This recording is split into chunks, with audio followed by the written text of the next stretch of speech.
Bonjour et bienvenue dans ce nouvel épisode de mon podcast Tout pour ma santé. Je me présente, moi c'est Alexandre Onfray, je suis kinésithérapeute, ostéopathe, coach sportif et également sportif d'endurance. Je suis aussi un passionné des sports d'endurance. Et dans cet épisode, on va parler d'un élément clé dans votre préparation si vous préparez des courses longue distance, à partir du marathon et les distances supérieures. Donc ça peut être des ultra trails, ça peut être des ultras sur le vélo, les grands fonds de dos, les longues cyclos, ça peut être également des Ironman, des efforts vraiment longs de plusieurs heures. Et cet élément clé de la préparation, c'est le gut training, qui se traduit en français par l'entraînement digestif.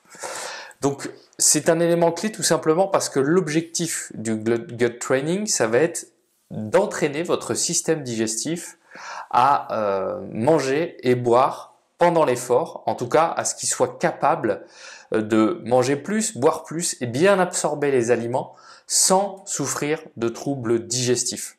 Et c'est ça qui est important. Parce que forcément quand on veut consommer plus de glucides, quand on veut manger plus pendant l'effort, quand on veut boire suffisamment, ça demande une préparation optimale en amont. Pourquoi ? Parce qu'on s'est rendu compte que actuellement, on sait qu'il y a plus de 50% des athlètes d'endurance longue distance qui souffrent de problèmes digestifs pendant leur compétition. Et ça peut finir par vraiment anéantir tous vos efforts. Vous avez beau faire une super prépa avec un entraînement clé, vous arrivez bien le jour J, et puis patatras, il n'y a rien qui fonctionne. Dès que vous commencez à accumuler les heures d'effort et que vous essayez de manger et boire suffisamment, vous voyez qu'il y a quelque chose qui ne passe pas et vous avez tout un tas de symptômes qui peuvent apparaître. Ça peut être des nausées, des vomissements, des diarrhées, des gaz, des ballonnements, des reflux, des douleurs et des crampes d'estomac. Et tout ça, ça peut malheureusement, alors dans un premier temps, souvent nous pousser à ralentir fortement, donc notre performance elle n'est pas du tout celle qu'on avait envisagée. Et pire encore, ça peut même nous pousser à l'abandon parce qu'on sait que c'est vraiment une des causes premières de l'abandon dans les courses d'ultra. Donc, on veut vraiment, là l'objectif moi de mon programme, c'est vraiment vous aider à mettre ça en place dans votre quotidien. Donc on va voir ce qu'est exactement que le gut training, on va voir les bénéfices de ce type de préparation et d'entraînement digestif, on va voir les protocoles utilisés en gut training, c'est-à-dire je vais vous donner concrètement ce que vous allez pouvoir faire et greffer dans votre prépa semaine par semaine pour pouvoir être prêt le jour J et minimiser les risques de symptômes digestifs tout en vous alimentant de façon optimale. On va aussi détailler la quantité de glucides recommandés pendant l'effort, combien vous allez devoir consommer en quantité, l'hydratation également, et puis les aliments conseillés pendant l'effort. Qu'est-ce qui va être le plus logique et le plus bénéfique ? Et enfin, on va aussi un peu s'intéresser sur les avantages, les bénéfices de consommer plus de glucides à l'effort et de se poser un peu la question, est-ce qu'il faut vraiment manger des glucides à l'effort ou est-ce qu'on peut se permettre de tester ou de suivre d'autres stratégies, notamment si on a des problèmes digestifs. Juste petit aparté avant de commencer, c'est important de comprendre que désormais on sait que dans les sports d'endurance longue distance, une des clés de la performance pour réaliser vos objectifs et puis pour aller au bout en repoussant la fatigue et en étant performant, on doit manger suffisamment. Ça, on s'en est rendu compte parce qu'on voit que dans les sports type vélo, en cyclisme sur route, sur les Ironman désormais, ou même les half Ironman, sur l'ensemble des courses, que ce soit à pied en marathon ou les ultra-distances en trail, on voit des athlètes qui consomment de plus en plus de glucides et on voit à côté corréler des niveaux de performance toujours de plus en plus importants, avec des temps qui sont de plus en plus rapides et des records qui sont sans cesse battus. Et on parle même en anglais de carb revolution, qui peut se traduire par la révolution des glucides, tellement ça augmente les performances, indépendamment bien entendu des présomptions qu'on pourrait avoir éventuelles de dopage, ce qui n'est pas du tout l'objet de ce podcast. Mais on sait, hein, même dans les études, qu'il y a un réel bénéfice, et c'est pourquoi on voit des chiffres maintenant qui sont de plus en plus élevés de recommandations pour consommer des glucides pendant l'effort. Et l'objet de ce podcast, ça va être de pouvoir vous aider à appliquer ces recommandations en fonction de votre niveau, parce que ce que vous entendez souvent, c'est adapté aux sportifs élites, professionnels, donc c'est pas forcément adapté à votre niveau à vous et à votre pratique. Et puis surtout, ce qu'on va chercher, c'est, je vais essayer au maximum de vous donner les recommandations adaptées, mais qui vont vous permettre de ne pas souffrir de troubles digestifs. Parce que si on commence à vous dire, voilà, il faut manger plus à l'effort, il faut boire plus à l'effort, parce que sinon vous risquez d'exploser en vol et voire même de ne pas finir votre épreuve. Mais que d'un autre côté, on sait que ça augmente les risques de souffrir de troubles digestifs si on ne s'est pas préparé correctement. Oui, là ça prend pas de sens. Donc c'est vraiment important d'étudier tout ça et que je vous donne vraiment tout ce qu'il faut savoir sur le sujet, hein. On sait désormais que, alors c'est utile pour tout le monde parce que même si vous cherchez à consommer pas forcément énormément en glucides, hein, on peut observer des problèmes digestifs chez les personnes qui consomment seulement 40-50 grammes de glucides par heure. Et on va voir pourquoi d'ailleurs. Mais qui ne se sont pas préparés, qui n'ont pas suivi cet entraînement digestif, ce gut training. À l'inverse, on va en voir d'autres qui vont consommer 90 grammes de glucides par heure, ou même plus chez les athlètes de haut niveau, grâce à un bon entraînement digestif, sans souffrir bien entendu de problèmes digestifs. C'est ça qui est important. On a observé que c'est très bénéfique dans toutes les distances longues, hein, et ça c'est important. Et on s'est aussi rendu compte que le gros intérêt, les bénéfices du gut training, ça va être premièrement d'éviter et soulager les problèmes gastro-intestinaux. Ils sont nombreux, hein. On en a parlé vaguement. Ils sont difficiles à éviter puisqu'on vient de dire qu'il y a quand même un athlète sur deux, voire plus chez les coureurs à pied, qui souffrent de problèmes digestifs. On va avoir, grâce au gut training, qui consiste donc à entraîner votre système digestif et vos intestins à absorber et à tolérer les aliments et l'hydratation pendant l'effort, ça va vous permettre d'améliorer ce qu'on appelle l'absorption intestinale des glucides. Parce que au sein de vos intestins, vous avez ce qu'on appelle des petits transporteurs. Imaginez que ce sont comme des portes d'entrée qui permettent aux glucides d'être absorbés et d'être dirigés vers l'organisme et ensuite d'être utilisés comme source d'énergie par nos muscles ou d'être stockés en fonction de l'effort qu'on est en train de faire. Grâce au gut training, on augmente la disponibilité, la quantité des transporteurs pour ces fameux glucides. Donc on augmente nos capacités à les absorber dans notre système digestif. On va aussi améliorer le confort de l'estomac. On va s'entraîner à tolérer un effort physique avec un estomac rempli, avec un système digestif qui est en train de digérer. Ça demande aussi de l'entraînement. On va, grâce à tout ça, avoir plus d'énergie durant toute la durée de l'effort. Parce que forcément, si vous mangez plus, vous mangez régulièrement et vous mangez tout le long de votre épreuve, et en plus vous hydratez bien, vous comprenez que vous allez pouvoir vraiment maintenir des niveaux d'énergie optimaux et sur le long terme. Et ça, c'est clé parce que ça va vous permettre également, grâce au gut training, d'avoir de meilleures performances. À l'entraînement, ça va aussi vous aider à mieux récupérer parce que quand vous ferez les séances de gut training, vous allez mieux vous alimenter et par conséquent, notamment sur les sorties longues, vous allez bien récupérer derrière et dans votre prépa, ça sera bénéfique. Et bien entendu, vous allez repousser la fatigue.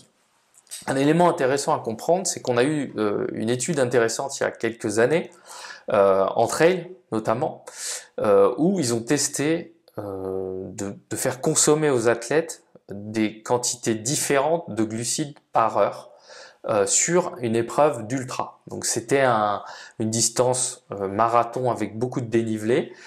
C'était testé sur des trail runners de très bon niveau et on leur a fait consommer, donc on a divisé les athlètes en 3 groupes, un groupe qui consommait 60 grammes de glucides par heure, un autre groupe qui consommait 90 grammes de glucides par heure et le dernier 120 grammes de glucides par heure. Et ce qu'on a obtenu dans les résultats qui a été super intéressant, c'est que ceux qui ont consommé 120 grammes de glucides par heure, non seulement ils ont été plus performants sur la course, ils sont allés plus vite, mais en plus, quand on a mesuré différentes choses après la course, on s'est rendu compte qu'ils avaient moins de dommages musculaires, moins de douleurs musculaires. Ils ont même ressenti ça pendant la course en disant que leur niveau, la perception de l'intensité de l'effort et de la difficulté de l'effort était plus faible que ceux qui avaient consommé moins de glucides. Et également, on n'a pas vu plus de soucis digestifs dans ce groupe-là, puisqu'ils ont suivi le gut training, ils ont été entraînés. Il n'y avait pas plus de problèmes que ceux qui consommaient moins de glucides. Et enfin, ils avaient une récupération nettement accélérée par rapport aux autres groupes. Et grosso modo, plus ils consommaient de glucides, plus le groupe consommait de glucides, meilleurs étaient ces différents facteurs qu'on vient de développer. Attention, je vous précise, là je vous ai donné certains chiffres dans une étude, c'est pas forcément adapté pour vous. On va y revenir, c'est important, mais on va pas aller chercher 120 grammes de glucides par heure si on n'est pas un athlète professionnel ou de très bon niveau. Ça ne prend pas de sens et vous allez comprendre pourquoi. Donc dans l'entraînement du système digestif, le gut training, on peut utiliser plusieurs méthodes. Et vous allez voir que dans le protocole qu'on va tester, que je vais vous développer, on utilise plusieurs de ces techniques. Parce qu'il y a plusieurs moyens finalement d'entraîner son système digestif. Alors la première, ça va être de consommer des volumes de liquide relativement importants avant l'entraînement et pendant l'entraînement. Parce qu'on veut habituer l'estomac à être un peu, entre guillemets, distendu et à tolérer plus de volume pendant l'effort et à mieux se vidanger pendant l'effort. Que le contenu de l'estomac aille plus facilement dans les intestins. Ça, c'est super important parce que souvent, quand on a des problèmes digestifs, il y en a beaucoup qui entendent plein de bruit comme ça, un peu de liquide dans les intestins ou dans l'estomac, comme si l'estomac ne pouvait pas se vider. Et ça peut créer des reflux, des nausées, voire même des vomissements. Vous sentez que vous n'êtes pas à l'aise. Mais ça, c'est souvent parce que l'estomac se vidange mal à cause de l'effort physique. Rappelez-vous, quand vous faites un effort physique, vous avez une grosse partie du sang qui d'habitude est utilisée au sein du système digestif pour assurer les fonctions digestives, qui est envoyée vers les muscles qui sont en pleine activité. Donc il y a moins de sang pour les viscères et donc elles peuvent moins bien digérer. Donc on veut vraiment garder un maximum de sang dans les viscères. Et ça, c'est aussi possible grâce au gut training. Et en plus de cette méthode, on peut en utiliser une deuxième, ça va être s'entraîner rapidement après un repas. Un repas plutôt copieux. Donc souvent on cumule les deux, on va consommer pas mal de liquide avant de partir, plus on a consommé un repas copieux et assez proche de l'entraînement. Et ça va permettre d'entraîner le système digestif aussi à digérer les aliments pendant l'effort. Donc on a travaillé sur l'aspect volume au sein de l'estomac, sur l'aspect anatomique, et on va aussi travailler sur l'aspect au sein du système digestif, à savoir les fameux transporteurs qu'il y a dans les intestins, et aussi le fait de garder du sang au sein du système digestif pour pouvoir bien digérer les aliments. Et ça demande de l'entraînement. On va aussi augmenter progressivement la quantité de glucides consommés pendant l'effort. Ça, c'est une autre méthode. Vous allez voir qu'au fur et à mesure des semaines, on va en consommer plus jusqu'à atteindre le niveau optimal en fonction de votre niveau à vous et de vos objectifs. On va aussi, c'est très important et c'est un des gros intérêts du gut training, ça va être de simuler la stratégie nutritionnelle de course à l'entraînement, pendant vos sorties longues, sur plusieurs heures, où là, vous allez essayer de savoir combien déterminer, combien de quantité de fluides et de glucides vous devrez consommer le jour J, et vous allez vous entraîner autour de ces chiffres-là pour les reproduire, et puis vous allez forcément tester votre alimentation, et ça c'est super, parce que vous allez pouvoir savoir ce que vous allez pouvoir manger, ce que vous allez pouvoir boire, ce qui passe bien, ce qui ne passe pas. Ça, c'est aussi intéressant. Et enfin, dernière méthode, on va aussi, et ça c'est très important, c'est d'augmenter la teneur en glucides dans votre alimentation pour améliorer les capacités d'absorption des glucides par les intestins. Parce qu'on sait effectivement que l'alimentation quotidienne est primordiale pour assurer les bonnes adaptations au niveau digestif. Je vous donne un exemple simple qui arrive très souvent malheureusement chez les athlètes. Au quotidien, vous pouvez peut-être consommer peu de glucides. Pourquoi? Parce que vous avez entendu malheureusement dans beaucoup de podcasts, surtout malheureusement des podcasts francophones, et j'en entends encore actuellement qui en parlent, de faire du low carb ou un régime entre guillemets pauvre en glucides. Donc on diminue les glucides. J'ai déjà entendu qu'on disait oui, avant d'aller faire votre séance le matin au petit-déj, on consomme pas trop de glucides, pas mal de protéines, plus de graisse, etc.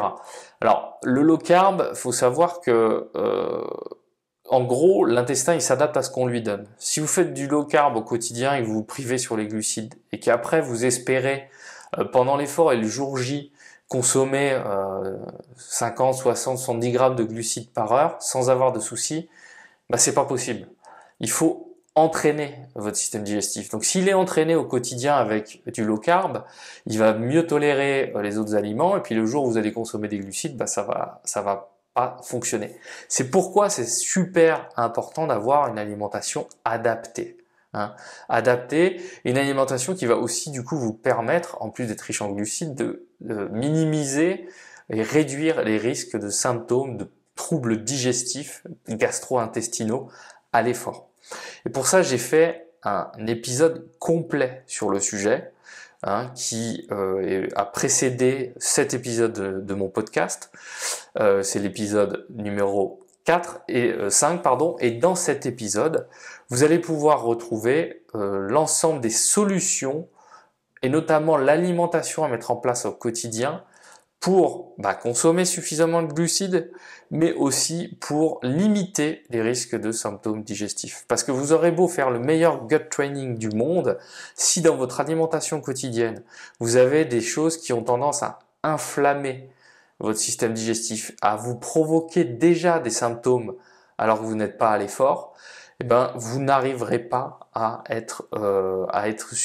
contrer cela et à ne pas avoir de problème en course. Je vous précise ça parce que par expérience, c'est quelque chose que j'ai connu. Il faut savoir que moi, ça fait des années que je suis sportif d'endurance, d'abord avec du cyclisme sur route, puis ensuite du trail running, et j'ai toujours eu au début et pendant longtemps des soucis digestifs. Parce que du coup, je m'entraînais pas forcément comme il fallait à absorber correctement les glucides. À l'époque, on nous parlait pas forcément de tout ça. C'était pas les mêmes quantités qu'on conseillait. Et puis, en plus, au quotidien, j'avais tendance à avoir une alimentation qui me déclenchait certains symptômes digestifs. Et j'ai mis beaucoup de temps à comprendre que malgré tous mes efforts à vouloir tester des protocoles de gut training, à bien le faire à l'entraînement, et puis arriver le jour J, et puis finalement me rendre compte que j'avais des problèmes et être obligé parfois d'abandonner, que la clé était d'abord de résoudre les problèmes dans mon alimentation quotidienne. Et c'était quoi chez moi? C'était pas suffisamment de glucides. Donc j'avais plutôt tendance malheureusement à ne pas en consommer suffisamment par rapport à ma demande, c'est-à-dire au volume d'entraînement que je faisais. Et donc du coup, mon système digestif ne fonctionnait pas de manière optimale et avait des difficultés à les digérer. Et pourquoi j'étais dans cette situation? C'est tout simplement parce que moi j'ai commencé le sport au sein du cyclisme quand j'étais vraiment jeune. Et à l'époque, malheureusement, on était dans cette démarche de vouloir se priver un petit peu, toujours essayer de s'affûter. Dès petit, on nous en parlait.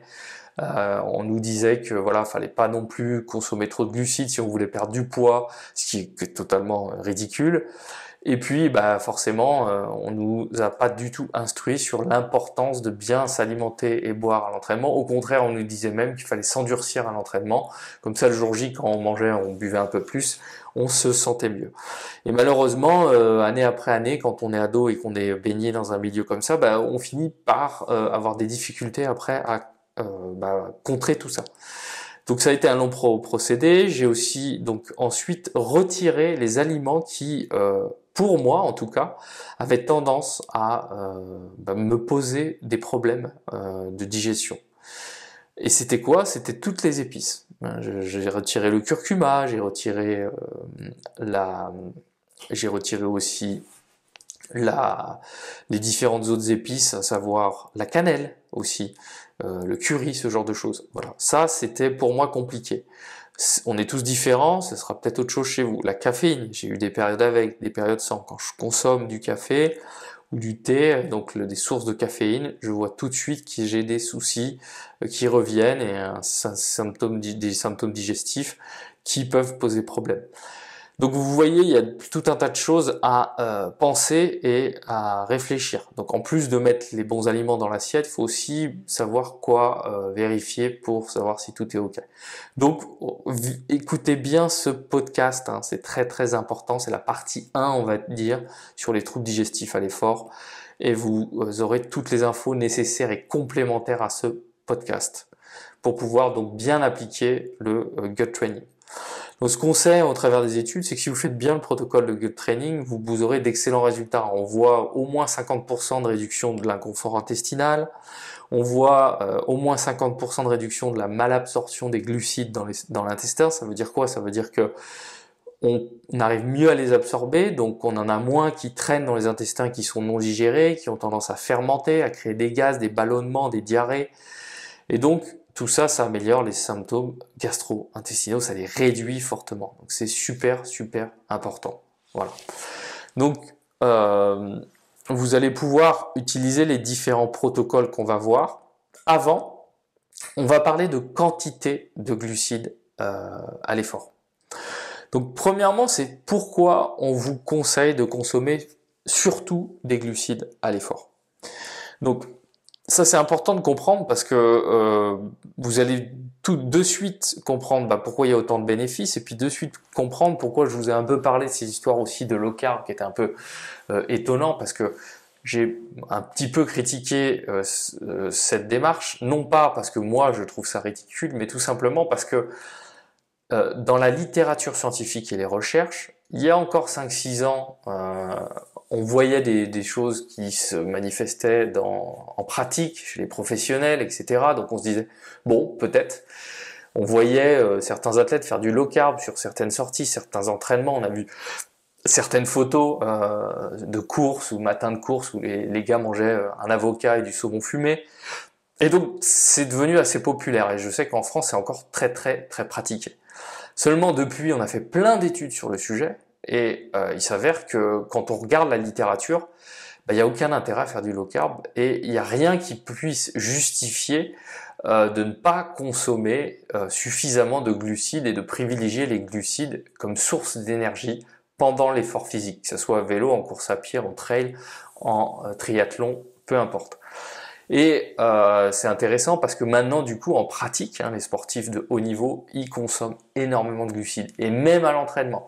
Parce qu'avant, on vous disait, bah oui, on va peut-être pas trop en consommer trop, on va essayer d'être plutôt low carb pour avoir une meilleure oxydation des graisses, donc on aura moins besoin de glucides, parce que sinon on va avoir des problèmes digestifs. Mais en fait non, si on s'entraîne correctement, qu'on s'expose régulièrement aux bonnes quantités adaptées à votre niveau et à votre effort, il n'y a aucune raison que ça fonctionne pas. Et c'est bien plus bénéfique. C'est pour ça, maintenant vous voyez partout des sportifs de haut niveau consommer des quantités hallucinantes. Donc globalement, à l'effort, on a besoin d'énergie. On a besoin d'énergie pour pouvoir activer essentiellement la contraction musculaire pour pouvoir avancer. Cette énergie, souvent, elle est fournie grâce à deux systèmes. Alors, il y en a d'autres, mais préférentiellement et majoritairement via les graisses et via les glucides. Donc, quand vous faites un effort physique, vous avez toujours une certaine quantité d'énergie qui va être fournie via vos réserves de graisse et une partie qui va être fournie via les glucides. Les glucides, c'est soit via les réserves que vous avez au sein de votre corps, qu'on appelle le glycogène, dans le foie, dans les muscles, et puis également les glucides que vous allez consommer à l'effort. Et ça va vous permettre d'avancer. Donc, on tape sur... Alors, au niveau des graisses, les graisses, c'est valable. On va dire que plus le niveau d'effort, plus l'intensité de l'effort sera élevée, et plus le pourcentage d'énergie qui va provenir des glucides va être élevé au détriment des graisses.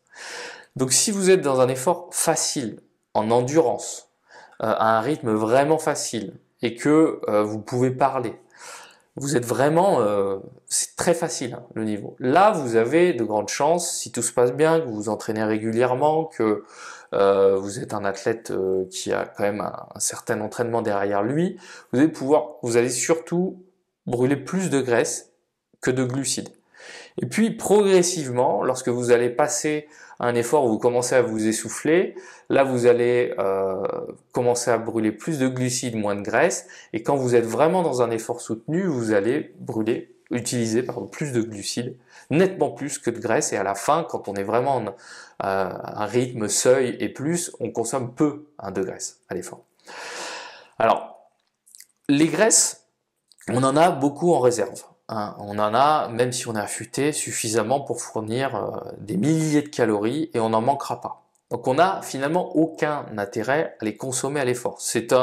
Nos réserves, elles sont facilement accessibles et le corps les utilise sans trop de soucis.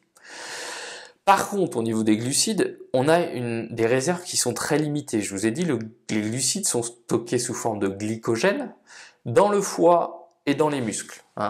Et au maximum, on va réussir à stocker environ l'équivalent de 2 à 3 heures d'effort. 1h30 si c'est un effort très intense, 2 à 3 heures si c'est un effort assez intense ou modéré. Voilà. Donc même en endurance, si vous consommez absolument pas de glucides, au bout de 3 heures, vous avez des fortes chances d'avoir épuisé complètement votre stock de glycogène. Et quand le stock de glycogène est épuisé et bas, on observe souvent une grosse fatigue. Ça peut être la fringale, le mur du marathon, vraiment on n'a plus rien dans les pattes, les jambes qui font super mal, on peut plus trop courir ou pédaler, on baisse notre niveau d'effort, on peut plus assurer ça. Et donc finalement à l'effort, en plus, plus l'effort est long, même si il n'est pas forcément intense, plus vous avez des risques de ne pas avoir suffisamment de glucides. Et ce qu'on veut, c'est consommer ces glucides pendant l'effort physique pour éviter de tout puiser au sein de nos réserves. Pour maintenir un certain niveau, parce qu'on sait que forcément il va diminuer, on va pas pouvoir tout combler, mais notre objectif c'est de combler un maximum de ce qu'on dépense. En termes, en tout cas, de glucides. Comme je vous ai dit, les graisses, on n'en a pas besoin. Et donc, forcément, plus on va vite, plus on produit de la force, de la puissance, plus c'est demandeur en énergie. Et plus on aura besoin de glucides. Également, plus l'effort sera long, et plus on va avoir besoin de glucides, parce qu'on va vite taper dans les réserves et les épuiser. Donc, vous comprenez qu'on peut du coup facilement essayer de se dire combien moi j'aurais besoin de glucides par heure. Si on prend un sportif amateur qui ne fait pas forcément de très longues distances, peut-être sur du marathon, sur des efforts 3-4 heures maximum, pas forcément au-delà. Les recommandations vont de 40 à 60 grammes de glucides par heure. 50-100 grammes, ça peut suffire. 40, c'est très limite. Et c'est souvent plus pertinent de réussir à consommer 50-60 grammes par heure. Là, je vous parle en course ou pendant les séances intenses d'une durée supérieure à 1h30 ou dans les séances longues d'endurance de plus de 2 heures. C'est là où on veut vraiment consommer des glucides. Donc finalement, c'est souvent à l'entraînement. Et puis, pour les sportifs, toujours amateurs, mais qui font de la longue distance, très longue distance, donc vraiment des efforts encore plus longs, là, on a une fourchette qui va osciller en fonction de votre tolérance, aussi en fonction de votre vitesse, de votre niveau, entre 60 et 90 grammes de glucides par heure. 90 grammes, c'est ce qui semble être le max. Ça sert à rien d'aller au-delà. 60, ça reste le minimum. Donc si vous faites des ultra-distances et vous consommez moins de 60 grammes de glucides par heure, vous avez une grosse marge de progression et le gut training va fortement vous aider. Et enfin, pour les sportifs élites professionnels, on est au-delà des 90 grammes. 90 à 120 grammes de glucides par heure. Voilà. Pourquoi ? Parce qu'ils vont vite. Parce que sur 1 heure de vélo ou de course à pied, eux, ils vont brûler 1000 calories. Vous allez pouvoir en brûler que 700 parce que vous allez moins vite, vous produisez moins d'énergie. Et donc forcément, ils ont un besoin supérieur en énergie et en glucides notamment. Donc, À partir de ces chiffres-là, vous comprenez qu'on peut ajuster tout ça. Ensuite, ce qu'il faut comprendre, c'est que plus l'effort, je vous ai dit, sera long, plus on aura besoin de viser la fourchette haute dans ces recommandations, plus l'effort est intense, plus on aura besoin aussi de viser la fourchette haute de ces recommandations. Donc vous pouvez déjà avoir votre catégorie, en gros les recommandations en fonction de votre niveau de performance actuel. Hein, encore une fois, ça ne prend pas de sens si vous êtes un coureur, certes longue distance, mais qui ne gagne pas de course, ou qui n'est pas dans les 5-10 premiers des courses, ou si on parle de haut niveau, on va dire, ça ne prend pas de sens d'aller chercher des quantités astronomiques, parce que finalement, vous allez consommer tellement que vous n'allez pas forcément les utiliser sur le moment, et là, ça peut augmenter les symptômes digestifs. Hein, donc il ne faut pas non plus faire n'importe quoi. Certes, on veut augmenter les quantités, mais on veut rester raisonnable. Pourquoi? Quand vous voyez les recommandations, on vous met partout maintenant 90, 120 grammes, puis vous voyez que sur un Paris-Roubaix à vélo, ou sur une étape du Tour, ou sur un ultra avec Jornet, on est sur des chiffres comme ça. Oui, mais attention, il faut remettre les choses dans le contexte. Ce sont des athlètes de haut niveau qui ont besoin de ça. Au même titre qu'on ne met pas le fuel, la même quantité de fuel dans une voiture qui va très vite ou dans une voiture qui va moins vite. Il faut quand même être lucide et logique. C'est pourquoi c'est important là d'avoir eu cet aparté pour pouvoir bien comprendre tout ça. Maintenant, vous allez pouvoir à l'effort utiliser certains aliments. Des aliments qui sont faciles à digérer. Les ravitaux, ce qu'il faut, c'est choisir vraiment ce qui est facile à digérer, facile à transporter, pas trop lourd. Souvent, ça va être des gels énergétiques, des boissons de l'effort, ça peut être des bonbons. Hein, les bonbons sont très bien aussi, parce qu'ils contiennent beaucoup de glucides, hein, les paquets comme les Haribo, etc. Donc ça vous donne la possibilité de tester ça aussi si vous aimez ça. Ça peut être aussi de la banane un petit peu, un peu de solide, avec éventuellement des barres énergétiques. Il y a aussi les purées, même si c'est pas l'idéal parce qu'au final ça pèse lourd et ça donne peu d'énergie. Parfois il y a des fibres. Attention, on veut limiter les fibres. On veut réduire un max les fibres dans les produits de ravitaillement. On veut réduire les graisses, hein, ou tout ce qui est difficile à digérer. Je vous dis pas qu'il faut pas du tout consommer de graisse et de protéines quand on fait des efforts très longs en ultra, mais ça on le garde pour les ravitaux. D'accord? Et pas pour l'effort proprement parlé, parce que vous risquez d'avoir des petits soucis. Sauf si vous avez l'habitude et que tout se passe bien et ne changez pas. Voilà. Donc, au niveau des aliments, vous comprenez que en plus de ça, il va falloir bien vous intéresser à ce que vous consommez avant la course. Hein. On veut faire un régime pauvre en fibres pendant les 3 jours qui suivent la course, et on veut éviter les aliments qui ont plutôt tendance à être un peu trop indigestes, un peu trop irritants pour la paroi intestinale et les intestins. Et puis on veut augmenter la quantité de glucides pour vraiment refaire les stocks de glycogène pour le jour J. J'ai bien détaillé ça dans mon podcast de la partie 1 sur les troubles digestifs, avec le protocole à suivre, notamment la semaine avant la course, et différentes options à tester si vous avez des soucis digestifs notamment. Donc c'est important de bien regarder tout ça. Donc maintenant qu'on a les quantités, maintenant qu'on sait ce qu'on peut manger à l'effort, on va pouvoir forcément s'attarder au protocole de gut training. Donc je vais vous présenter le premier protocole qui est forcément le plus conseillé, qui est assez long. Il faut compter 12 semaines de protocole. Idéalement, vous essayez de finir ce protocole à la fin de votre grosse phase de préparation. Donc souvent on s'entraîne bien et on a une phase où on a un volume important qui se termine 3 semaines, 2 semaines avant la course.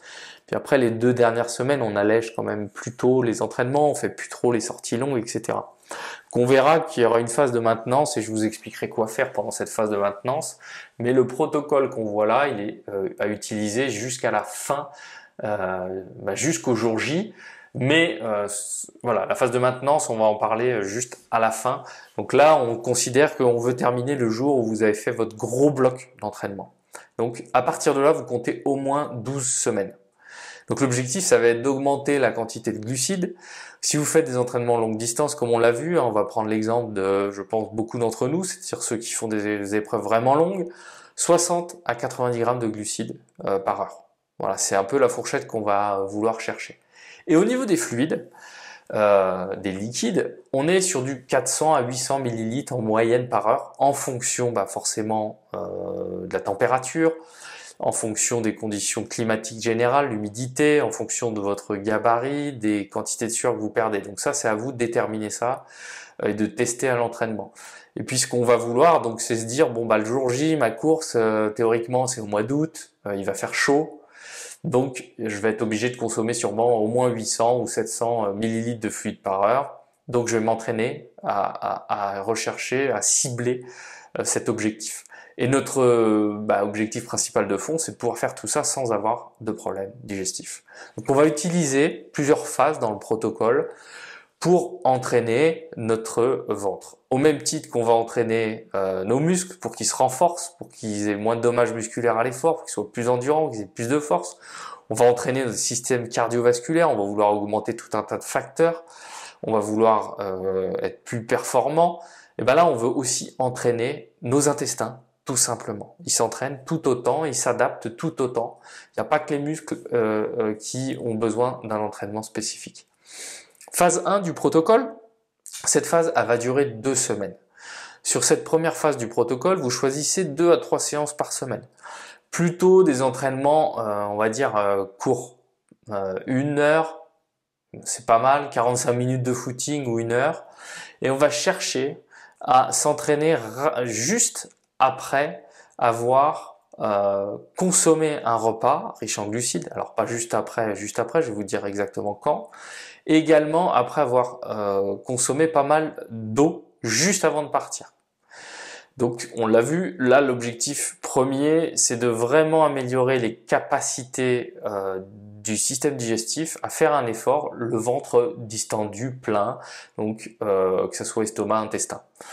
Donc qu'est-ce qu'on va faire? On va se dire, j'ai 2-3 séances semaine, et ben 1 heure, 1 heure et demie avant mon entraînement, j'essaie de terminer mon dernier repas en consommant 2 à 4 grammes de glucides par kilogramme de poids de corps. Alors, vous allez me dire, oh là, c'est trop compliqué pour moi. Non, non, vous inquiétez pas, ça veut dire quoi? Ça veut dire vous prenez un bon plat de riz ou de pâtes avec une escalope de poulet, par exemple, et un petit dessert si vous le souhaitez. Et puis ça, il faut que ça soit ou votre petit-déj habituel, mais copieux en glucides.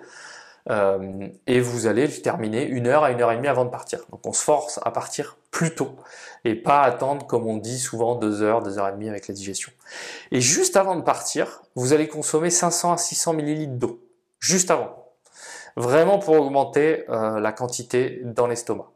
Et ensuite, vous faites votre sortie et là, vous n'avez pas besoin de vous alimenter. C'est pourquoi au départ, hein, on part sur ça parce que souvent, au départ, dans la première phase, vous n'êtes pas forcément en train de faire des entraînements très longs, donc vous n'avez pas toujours besoin de consommer des glucides à l'effort. Et puis vous pouvez choisir du coup, c'est facile à mettre en place, que si vous faites deux footings dans votre semaine d'1 heure en endurance, vous pouvez les caler facilement. Par contre, si vous ne pouvez pas consommer un repas parce que vous allez courir, par exemple le midi, sur votre pause et que vous mangez après ou le soir mais avant votre dîner, et vous prenez une collation juste avant de partir. Avec votre rôle et les 500 à 600 millilitres, vous essayez de manger des aliments qui sont entiers, solides, pas des gels. Peut-être une banane ou des biscuits ou des choses un peu plus difficiles à digérer pour pouvoir faire un bon boulot par rapport à ça. Ensuite, alors, par contre, excusez-moi, j'ai oublié de préciser, il faut faire attention à le faire sur des séances en endurance. On est sur des allures faciles, parce que vous allez voir que ça crée un inconfort. Vous aurez peut-être des soucis digestifs, mais comme les sorties sont longues, il n'y aura pas de soucis. En rentrant, vous n'aurez plus de problème ensuite, les heures qui suivent l'entraînement, mais vous risquez d'être pas à l'aise. Hein. Franchement, par expérience, c'est pas toujours fun. Ça dépend de chacun. Il y en a, ça passe très bien. Ceux qui sont un peu plus fragiles, comme c'est mon cas, ça c'est une phase où je l'ai même prolongé, hein, j'ai fait plus de 2 semaines tout simplement parce que je voyais que c'était vraiment bénéfique. Je voyais qu'au fur et à mesure, vous allez voir, au fur et à mesure des séances et des semaines, vous aurez de moins en moins d'inconfort alors que vous faites les mêmes choses, vous consommez la même quantité. Donc c'est ça qui est intéressant. Mais au début, voilà, on se sent pas bien, on est ballonné, on a pas mal de remontées parfois. Ça dépend des gens, hein, encore une fois. Mais soyez pas étonnés, donc on ne le fait pas avant un entraînement intense qui risque malheureusement d'être perturbé en termes de qualité si on fait ça. Donc on privilégie les sorties endurance tranquille.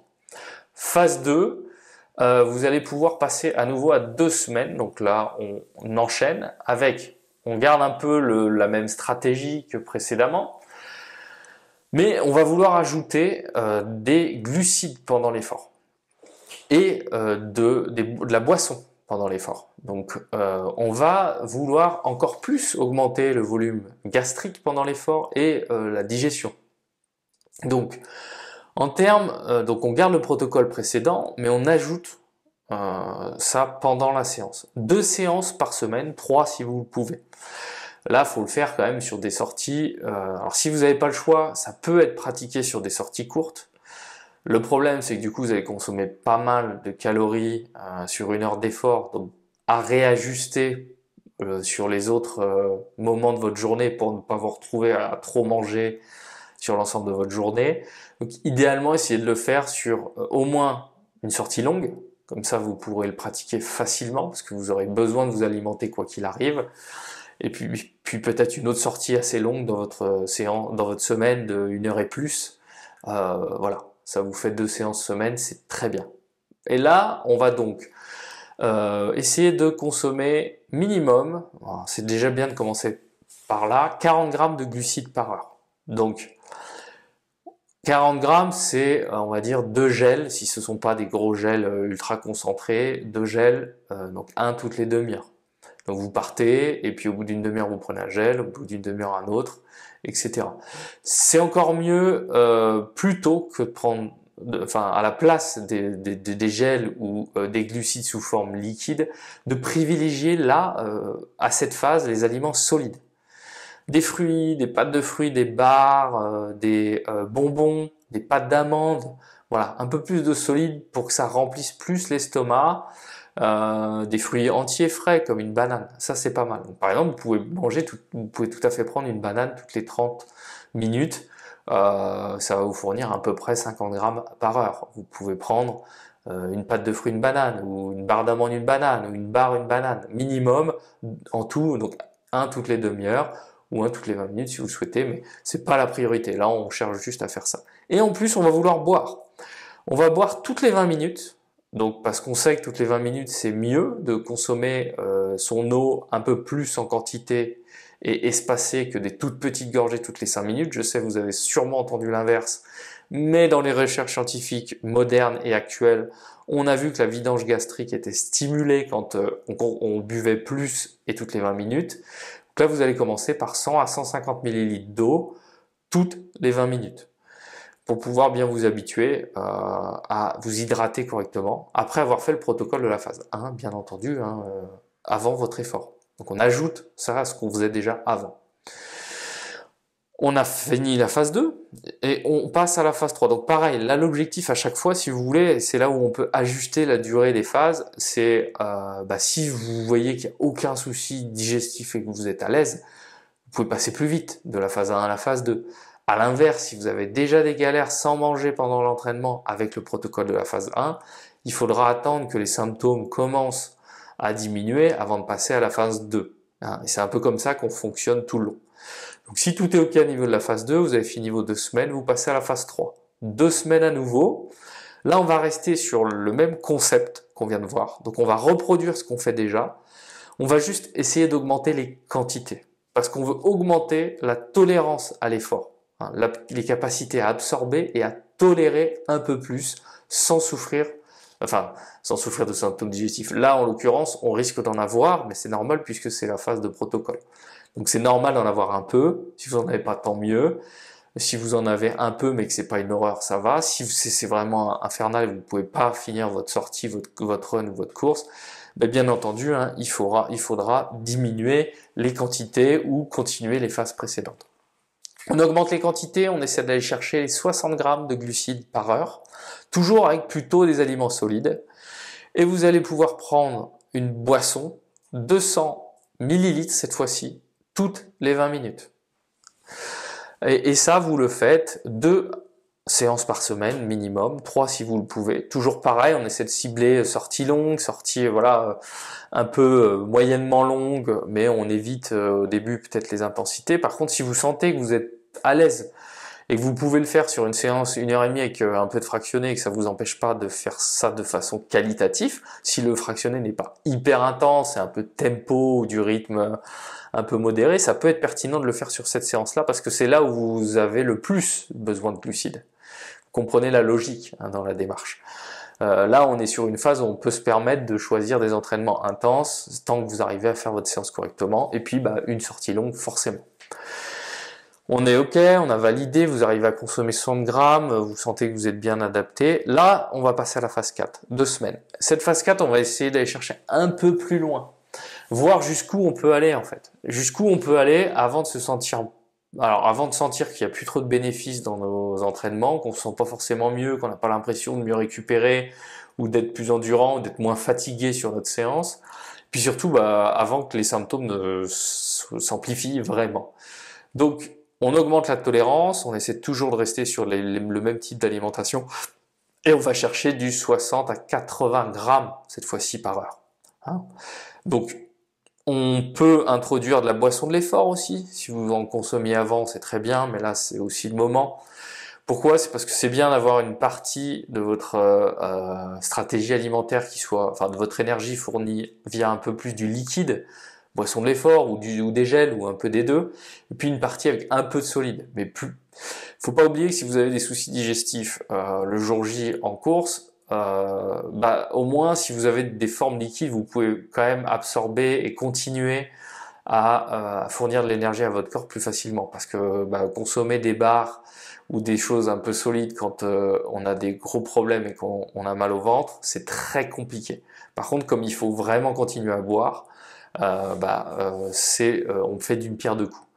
Donc 200 ml toutes les 20 minutes, toujours avec une boisson éventuellement isotonique de l'effort, ou si vous aimez pas ça, vous prenez de l'eau avec un peu d'électrolyte. J'ai oublié de préciser que c'est bien d'ajouter un petit peu de sodium. 500 mg, maximum 1 g par litre à peu près dans votre eau. Inutile de chercher d'autres électrolytes, que ce soit potassium, magnésium et tout ce qui s'ensuit. Ça n'a pas du tout ça ne ressort pas dans les recommandations scientifiques, il n'y a pas d'impact. C'est juste qu'on vous ajoute tout ça parce que ça permet de vendre des produits plus chers et puis de faire bien. Mais au final, ce n'est pas bénéfique du tout. Ça sert à rien. Vous n'avez pas besoin à l'effort et c'est pas pour ça que vous allez avoir moins de crampes. C'est pas associé du tout. Ça vient souvent d'autres choses. Mais par contre, un peu de sodium, ça peut prendre du sens. Donc là, on est sur au fur et à mesure sur nos 2-3 séances semaine et puis sur les 2 semaines qui suivent, on essaie d'augmenter un petit peu. On était à 60, on va faire 70. On va tester peut-être à la fin 80. On va voir si ça passe. Si ça passe pas trop, vous augmentez pas, vous restez à 70 par exemple. Une fois que vous avez fini votre semaine, vous allez passer en phase 5. Sur cette phase 5, on va faire 2 choses. On va essayer de travailler, on va essayer à la fois d'aller chercher encore un peu plus en quantité, et puis on va vouloir appliquer le protocole course de plus en plus, c'est-à-dire qu'on va conserver un petit peu de solide et puis on va privilégier les aliments faciles à digérer, faciles à transporter. On se met dans la tête des conditions courses, donc on veut peut-être des boissons de l'effort, des gels, des hydrogels, qui sont des sources d'énergie qui sont bien denses, donc ça prend pas trop de place, le poids est honnête, on garde un peu de solide parce qu'on a besoin d'avoir un peu de texture, de changer, peut-être avoir des goûts différents. Ça je l'ai un peu développé dans le podcast partie 1 où j'ai bien précisé quelles étaient éventuellement les techniques à mettre en place pour éviter la lassitude alimentaire pendant l'effort, pour éviter pour contrecarrer les problèmes digestifs le jour J. Vous pourrez vous référer à cet épisode, c'est vraiment important. Je vous dis qu'il est très complémentaire à celui-là, il est même indispensable à mon sens dans l'écoute. Et donc voilà, vous essayez de tester les aliments que vous voudriez consommer le jour J. Voilà, et vous allez voir ce qui passe pas. Là, on veut viser la fourchette la plus haute pendant 2 semaines, à savoir peut-être chez vous, ça sera 70 ou 80 grammes de glucides par heure, peut-être que 60, et peut-être chez certains 90. Si vous êtes un athlète de haut niveau ou un professionnel, on peut jouer un peu, aller un peu au-delà des 90, même si c'est prendre des risques pour pas grand-chose, je pense, à moins que vous souhaitiez gagner le Tour de France ou l'UTMB. En ce qui concerne la boisson, on reste sur de la boisson, donc soit de l'effort isotonique, soit de l'eau avec un peu de sodium. 250 ml toutes les 20 minutes. Donc sur votre sortie longue, vous faites ça, vous essayez de le faire. Là, vous n'êtes pas obligé de faire le repas juste avant de partir, le protocole de la phase 1 juste avant de partir. Hein. Depuis la phase 4, même la phase 3, on a laissé un peu ça de côté parce qu'on consomme tellement à l'effort que voilà, on se met dans les conditions un peu plus courses. Donc c'est le moment de tester ce que vous voulez manger. Si votre course elle part le matin, vous testez votre petit-déj que vous aimeriez avoir ou votre collation et puis vous le mettez à un moment précis pour voir si la digestion se passe bien. Puis après, vous testez le protocole. Donc, peut-être 80 grammes par heure, hein, peut-être jusqu'à 90, comme je vous l'ai dit, avec les recommandations qu'on vient de voir. 2 à 3 séances par semaine. Donc, toujours, au moins sur une sortie longue, on veut vraiment se mettre en condition course, on veut tout tester. Parce qu'il faut rien laisser au hasard. Il faut savoir que l'objectif, c'est que vous arriviez le jour J et vous n'ayez pas à vous poser de questions. Vous savez ce que vous allez manger, vous savez ce que vous aimez, etc. Ensuite, en phase 6, là, on fait du spécifique à fond. On va chercher toujours la quantité la plus élevée qu'on peut consommer. Et en plus de ce que vous avez mis en place, c'est-à-dire votre stratégie à vous, alimentaire solide, et surtout des gels aussi également, ou des boissons, de l'effort, etc. et que vous savez ce que vous voulez, ce qui passe, vous avez déterminé ça. Là, pendant ces 2 semaines de la phase 6, 2 séances là, nouveau par semaine, on va essayer de regarder peut-être ce qu'il y a de prévu sur les ravitaillements courses. Et voir si, parce que si vous avez besoin d'utiliser des produits qui sont sur les lieux de ravito de course, parce que vous ne pouvez pas vous permettre de tout emporter avec vous, il va falloir tester ces aliments-là, il va falloir les intégrer. Vous pouvez choisir, vous regardez, souvent sur les organisations de course, on peut savoir ce qu'il y a. Vous regardez, vous dites, bon, là, je vais pouvoir peut-être prendre ci, prendre ça. Idem, si vous avez prévu sur les gros ravitaux, les bases de vide, de manger un petit plat un peu costaud, un peu plus costaud, là vous essayez de faire un peu la même chose, vous reproduisez la même chose, faut rien laisser au hasard. Hein.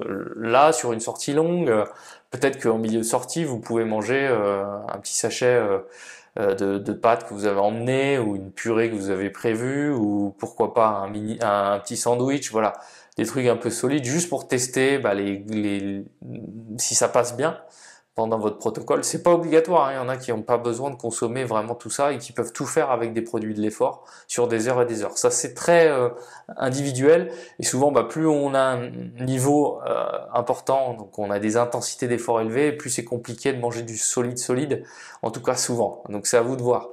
Parce que il faut aussi tester les différents goûts, les textures, pour que vous puissiez vous alimenter tout le long et que vous soyez pas trop non plus complètement écœuré par le sucré. Et puis, la boisson, on est toujours sur du 250 ml toutes les 20 minutes. Donc là, voilà, vous avez votre protocole et vous êtes allé chercher la quantité, on va dire, juste au-dessus de ce que vous souhaitez faire en course pour faciliter encore plus l'évolution de votre système digestif, la progression. Et donc du coup derrière, le jour où vous allez vous dire bon ok, moi j'avais prévu, je vois que 60-70 grammes de glucides par heure, ça passe bien à l'entraînement, j'y arrive bien, je l'ai fait sur mes sorties longues, je l'ai pratiqué régulièrement à l'entraînement, je le sens bien, 200-250 millilitres toutes les 20 minutes avec telle boisson, je sens que ça passe bien, etc. Ok, bon je vais essayer en fin de phase d'aller taper le 80-90 sur une ou deux sorties pour aller chercher un peu plus. Et ensuite, donc là vous avez fini le vrai protocole de gut training, maintenant on va faire de la maintenance. On va faire de la maintenance jusqu'à la course, parce qu'on ne veut pas perdre des adaptations. Si vous arrêtez complètement de consommer des glucides et de boire les mêmes quantités que vous avez prévues en course sur les 2-3 dernières semaines avant votre objectif, vous risquez de perdre un petit peu de ce que vous avez conservé. Donc là on veut juste conserver les acquis. Et ça, vous avez juste à conserver 1 ou 2 sorties semaine où vous appliquez, vous mangez ce que vous avez prévu en course, à peu près avec les mêmes quantités, et idem avec la boisson de l'effort. Je vais vous présenter juste après un autre protocole court de gut training. Vous pouvez aussi utiliser en phase de maintenance, qu'on va voir après. Donc le protocole, vous avez vu, il est clair, il est précis. Je l'ai bien rédigé sur un guide complet que j'ai fait sur le gut training. Vous allez pouvoir tout simplement le télécharger sous format PDF. Donc je vous ai mis le lien dans la description. Vous avez en plus tout un tas d'informations qu'on vient de voir aussi, un peu résumé du podcast, qui vont vous être utiles. Donc je vous mets le lien, vous pourrez télécharger votre protocole sans souci.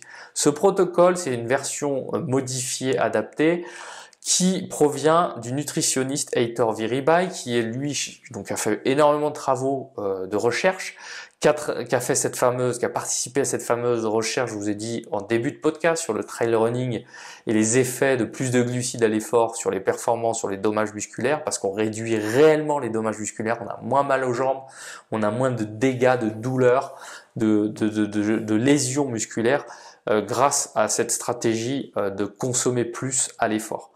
Et lui, il est nutritionniste de l'équipe cycliste Ineos Grenadière.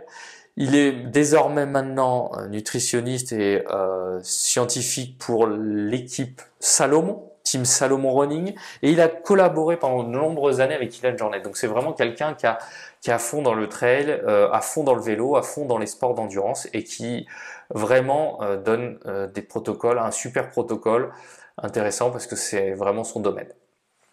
Ensuite, pour la phase de maintenance, je vous ai dit, mais aussi dans les moments où vous n'avez pas le temps de réaliser complètement votre phase entière de gut training, vous dites mince, bah là ouais, 12 semaines, j'ai pas le temps, j'en ai que 3-4 ou j'en ai que 2, il vaut mieux quand même faire quelque chose que de rien faire. Et la pire chose à faire, c'est de vous dire bah tant pis, hein, je me pointe le jour J, je verrai bien comment ça passe, et puis je vais voir si je peux pas juste tester le jour J un gel qu'on m'a conseillé et puis de l'eau avec telle boisson parce que je me dis ça doit le faire, le goût me plaît. Bon bah voilà, si vous n'avez rien testé, là c'est compliqué.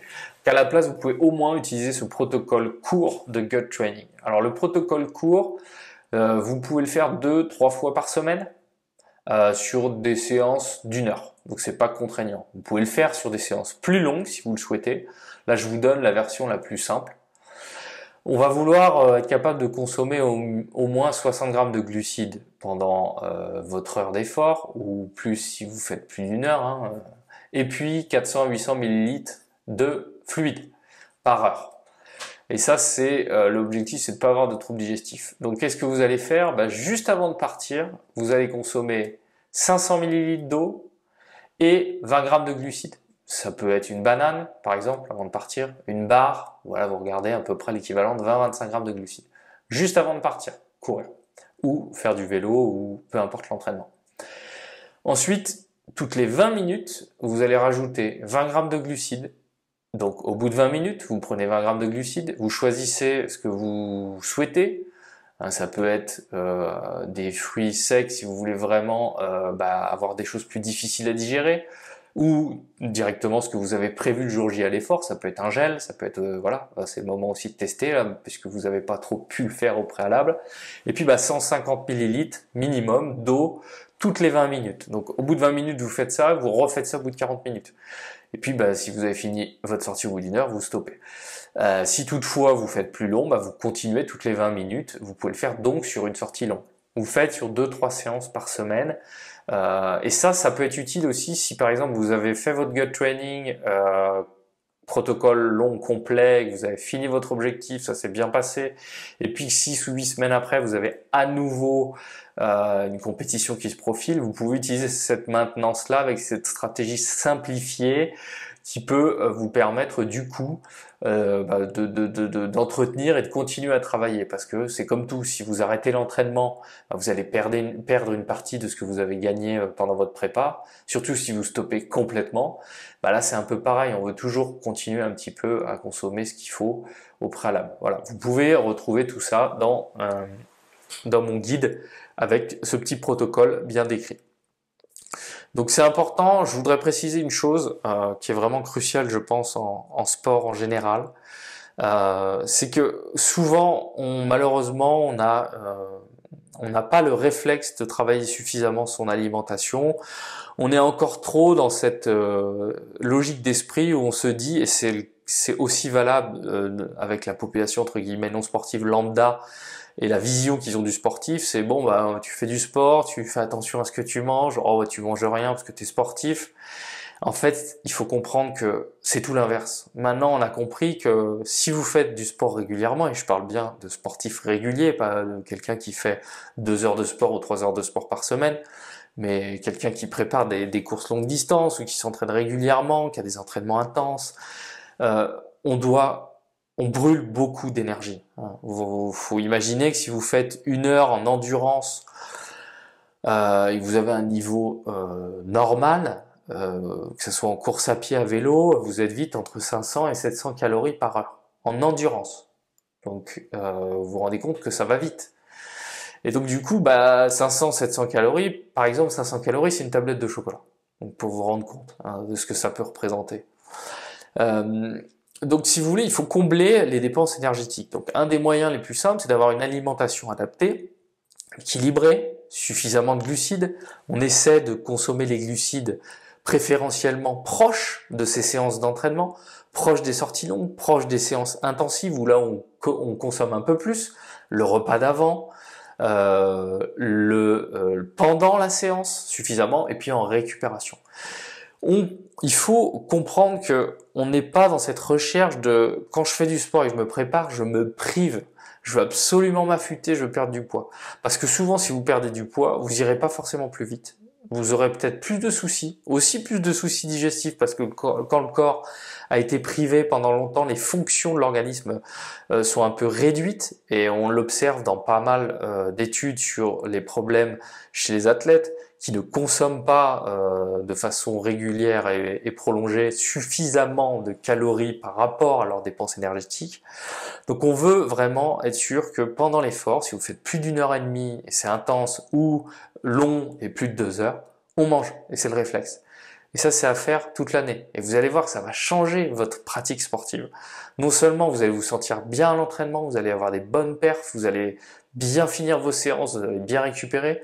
Et puis si vous avez un peu de temps, vous allez pouvoir du coup en faire un peu plus, prendre plus de plaisir. Ça va rendre votre pratique vraiment top. Surtout, n'allez pas chercher des trucs bizarres, des trucs compliqués qu'on peut entendre à droite à gauche, où j'arrête de manger les glucides, je me prive sur tout un tas de choses. C'est pas logique, d'accord? Si vous souhaitez perdre du poids, il faut le faire intelligemment, il faut faire vraiment les choses dans l'ordre, il faut éviter de le faire en pleine phase de prépa. Ça, c'est l'erreur classique. Tout le monde se dit, voilà, là, je m'entraîne dur, et en plus, je mange moins. Mais comment voulez-vous récupérer? C'est impossible de récupérer correctement dans cette situation. Et pour illustrer ça, dites-vous que même maintenant chez les sportifs de haut niveau, c'est fini cette pratique-là de la privation à outrance. Ils essaient de consommer au moins, au minimum du minimum, ce qu'ils dépensent. Et ils essaient de consommer les glucides adaptés à leurs besoins et leurs recommandations, comme je vous l'ai décrit avec vous sur ce podcast. Il y a une citation intéressante que j'aimerais vous faire part, qui illustre un peu tout ça, qui provient de l'entraîneur de l'équipe norvégienne de triathlon, surtout en Ironman. C'est Olav Alexander Bou, qui a pas mal révolutionné l'entraînement ces dernières années, notamment grâce à ces deux athlètes, Christian Blumenfeld et Gustav Iden, qui ont été champions du monde en Ironman. Blumenfeld a été champion olympique et ils ont un peu tout raflé pendant pas mal de temps. Et il illustre très bien tout ce qu'on vient de décrire là récemment, c'est-à-dire que pour avancer sur votre vélo, pour courir, pour pédaler, vous avez besoin de produire vous avez besoin de développer de la puissance, vous avez besoin de force. Et pour produire et développer cette puissance, vous avez besoin d'énergie. Cette énergie, ce sont les calories que vous absorbez au quotidien. Donc, pas de calories, en tout cas pas suffisamment de calories au quotidien et pendant les séances d'entraînement et en compétition, ça veut dire pas de force, pas de puissance et donc pas de performance. Et ça, c'est super important. Regardez autour de vous.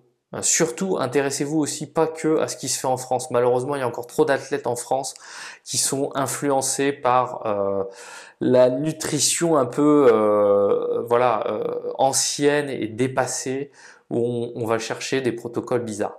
Si vraiment, malgré un protocole de gut training carré, etc., vous pouvez absolument pas manger pendant l'effort, bien entendu, il faudra chercher une autre stratégie.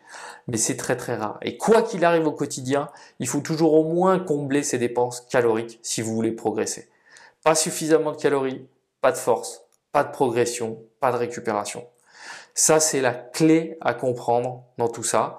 Et d'où l'intérêt de faire le gut training, parce que ça vous assure de consommer quand il le faut et sur vos séances dont il faut, sur les séances où vous avez besoin de consommer suffisamment de calories, de glucides, de boire suffisamment et de vous habituer à une pratique saine de votre sport, parce qu'on fait déjà une pratique qui est dure, qui est difficile, et on peut pas se permettre de jouer en se mettant des bâtons dans les roues. Voilà. Si vous avez besoin de pas mal d'infos concernant la nutrition sportive, j'ai regroupé au sein d'un guide de la nutrition pour les sports d'endurance toutes les infos de base, à savoir l'alimentation quotidienne, ce qui est recommandé, les quantités, également les quantités de glucides en course, l'hydratation, les ravitaillements. J'ai mis aussi des recettes pour faire vos gels vous-même, vos boissons isotoniques de l'effort avec des ingrédients très simples, d'autres recettes de ravito. J'ai tout regroupé dans un guide PDF gratuit que vous pouvez télécharger, que j'ai mis là aussi en lien dans la description en bas du podcast et que vous allez pouvoir utiliser à bon escient. Je vous transmets tout ça parce que ça fait des années et des années que je me documente et je recherche tout sur le sujet, notamment sur tout ce qui se fait en termes de nutrition. J'ai la chance de pouvoir écouter de nombreux experts et podcasts, notamment chez les anglo-saxons, ceux qui sont à l'origine des recherches, ceux qui travaillent directement dans les équipes professionnelles, dans les différents sports, et ça c'est super enrichissant. Malheureusement, c'est du contenu souvent qui est en anglais, qui n'est pas accessible en français. C'est ce qui nous manque beaucoup, c'est pour ça que moi je voudrais vous le partager ici, et j'essaie de le partager au maximum au sein de mes podcasts, et j'ai aussi la chance de travailler avec un excellent nutritionniste australien qui s'appelle Alan McCubbin, qui fait aussi beaucoup de recherches, qui m'a beaucoup aidé, notamment avec les différents protocoles, avec mon alimentation, et qui m'a permis de résoudre pas mal, voire beaucoup de mes soucis. C'est encore un travail en cours, mais il y a eu énormément de très bons résultats comparativement à ce que j'ai pu avoir au tout début, parce qu'il faut savoir, et ça c'est important, ne perdez pas espoir. Moi, au tout début, au bout de 2-3 heures, je pouvais plus rien faire hein, en termes d'effort physique, c'était un enfer et je marchais pour finir mes courses. Maintenant, ça peut arriver, mais bien plus tard, et ça se manifeste beaucoup moins fort, je récupère beaucoup plus vite, parce qu'avant je mettais des jours à m'en remettre, etc. Donc vous voyez que c'était vraiment pas sain, et malheureusement c'est pas normal, donc faut faire attention parce qu'on peut se faire mal. Hein. On fait des disciplines difficiles, on peut se faire du mal, entre guillemets, donc c'est pas le but ici. Voilà, j'ai essayé de vraiment regrouper au maximum les infos les plus importantes. Comme ça, grâce aux 2 podcasts, partie 1, partie 2 sur les troubles digestifs, les solutions, le gut training, vous avez beaucoup de choses en main.